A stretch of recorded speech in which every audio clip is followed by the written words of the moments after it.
Our final presentation for the cardiovascular engineering course is about our final project, which is a computational fluid dynamic simulation of a thoracoabdominal aortic aneurysm. We will begin with a small introduction of what is a CFD and a definition of an aneurysm, a background of previous studies and the importance of this analysis, the methodology used for the procedures, the obtained results, and the final discussion of what we can do with this information. Now, computational fluid dynamics is a sophisticated analysis technique that reduces the prototyping and physical testing procedures.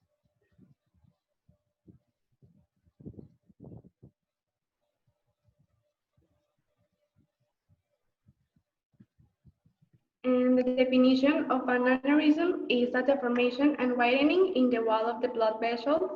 It can be of two types, fusiform, which commonly occur in the abdominal aorta, and a circular one, which frequently occur in cerebral arteries. In this project, we're going to evaluate the thoracoabdominal aortic aneurysm that can be classified into 4 types. Type 1, that goes from the proximal descending thoracic to the upper abdominal aorta.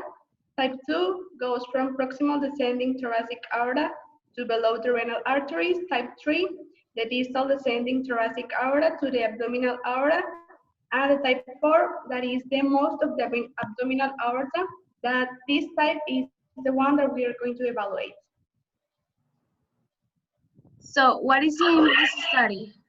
Several studies reported that the risk of intralaminar thrombus formation is multifactorial, being velocity profiles, wall shear stress, and geometry the most studied ones. Due to this, the aim of this study is to investigate the blood dynamics mechanisms that characterize aneurysm deterioration by correlating them to blood platelet deposition. Hence, an improvement in the appropriate prediction of intralaminar thrombus formation will be developed. Furthermore, the model will let us describe the main changes in the velocity profile within a thoracoabdominal aortic aneurysm with intralaminar thrombus and pulsated flow.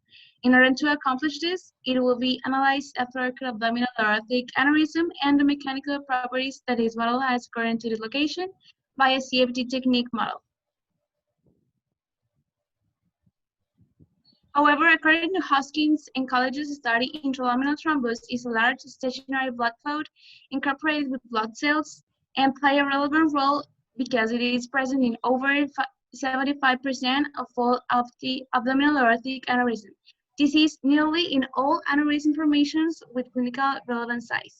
In addition, it has been demonstrated that intralaminar thrombus might significantly alter the wall stress distribution in the degenerated vessel wall, taking as a result the aneurysm rupture, which is lead to a subsequent bleeding into the surrounding tissues, which is associated with a high mortality rate, with a 19% of thoracoabdominal aortic aneurysms type 4. In the same way, several authors have done investigations about intralaminar thrombus. The most important ones are the one presented here. The Martino oncology researchers reported that there are various factors involving in the generation of stress between the aortic wall. Besides, a study done by plus 10 oncologists reported that thrombus within the aneurysm don't have a reduction effect on the risk of aneurysm rupture, and on the other hand, the platelet aggregation of presence of intralaminar thrombus may alter the extracellular matrix of the aneurysm. So now to understand how to predict thrombus formation, it's important to know that an appropriate prediction of the stresses within the aneurysm tissue may be used to determine this actual risk of rupture. So, several things to consider are the average velocity in the fusiform aneurysm is several times lower compared to a normal aorta analyzed due to the larger cross-sectional area dimension of the aneurysm. The fusiform aneurysm exhibits a larger luminal volume affected by reversal flow. This means a larger recirculating zone where reversal flow is more pronounced. Both of these conditions, plus the low average velocity and the larger recirculation zones, lead to platelet activation condition expected within strong recirculation zone. So the recirculation zone inside the aneurysm cavity creates conditions that promote thrombus formation and the viability of rupture. We're going to see this example in the results in the next slide. Yes, in order to obtain these results, this is the methodology that we used. First, we made a geometry acquisition. An STL was obtained from a medical database. Then this model was remade and improved using a software called Mesh Mixer. The model was then imported to SolidWorks, and the different variables were set for the simulations during the flow computation of this software.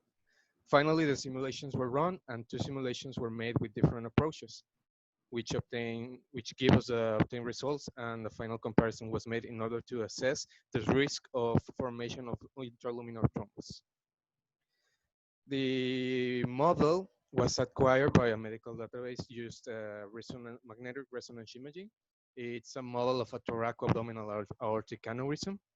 This model was already hollowed, but as we can see in the image, it's way too complex to manipulate, and it takes quite a bit of computing power for the software to use. So we then use Mesh Mixer, which is a software that allows you to manipulate these models. We refined it a bit in order to have a pipe geometry with a single opening and a single end. We eliminated most of the surrounding veins and other objects, and the surface of the model was smooth in order to have less faces when you import it to SolidWorks, which is the resulting model in this software. Finally, we cut out the edges of each of the pipe so that we can have a single face edge in order to be used for the flow computation. This flow computation, we define blood as an incompressible non-autonomous liquid with a density of 1,060 kilograms over meter square and a dynamic viscosity of a maximum of 0.00357 pascals and a minimum of 0.00392 pascals. We set a boundary condition with a total pressure of known values inside the abdominal aorta, which is of 7 milligrams of mercury.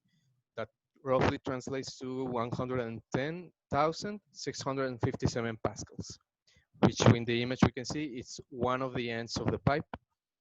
The other end of the pipe, which is a different type of boundary conditions, has to do with a different type of simulations that we run. Since we can manipulate these values, we set two different simulations. One would have a boundary condition with an inlet volume flow, which is the total volume of blood that passes through that cavity, which according to our literature was around 2.43 times 10 to the minus 6 meters squares over second. The second simulation was done with an inlet velocity flow, which is a which are time-dependent variables, in order to simulate a pulsative flow that is repeated periodically, and as a simulation of a complete cardiac cycle, which we can see in the left image are the value of time and the value of and the function of these values. Well, as a result, after running the simulations, this first image is inlet volume flow simulation.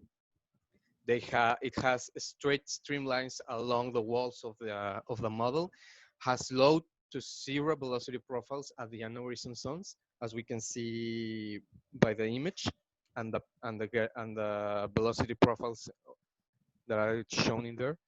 And we have a little bit of discord with the literature, since most of the cases reported of abdominal aneurysms show that the streamlines must run in a perpendicular way to the walls of the aneurysm.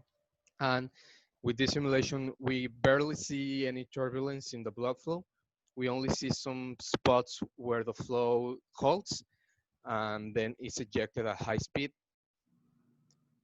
However, in the second simulation, which was run with a pulsative flow emulation and the velocity profiles, we see that we have both straight and perpendicular streamlines. Most notable, the perpendicular streamlines are seen in the aneurysm zones, and we have different velocity profiles that are that have values that accord to the literature that we found.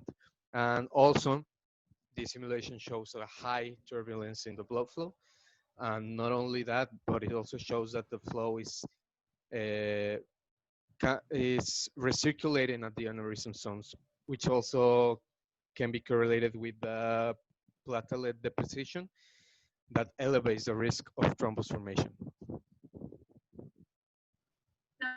Considering that the recirculation zone formed inside the aneurysm, which is the exact point where the flow goes into the aneurysm space, creates conditions that promote thrombus formation, we can compare and we can see in both examples that in the flow inlet results, the flow goes straight to the end of the blood vessel and passes the aneurysm without totally entering, and comparing to the pulsated flow model that shows how the flow goes into the aneurysm space and creates a turbulent flow, we can see that this model, the pulsating flow model, is the best option for the CFD in this case, for predict the, the thrombus formation, and because we can see key differences in the velocity profile that help us predict these results. Well, that will be all for our part. Thank you very much.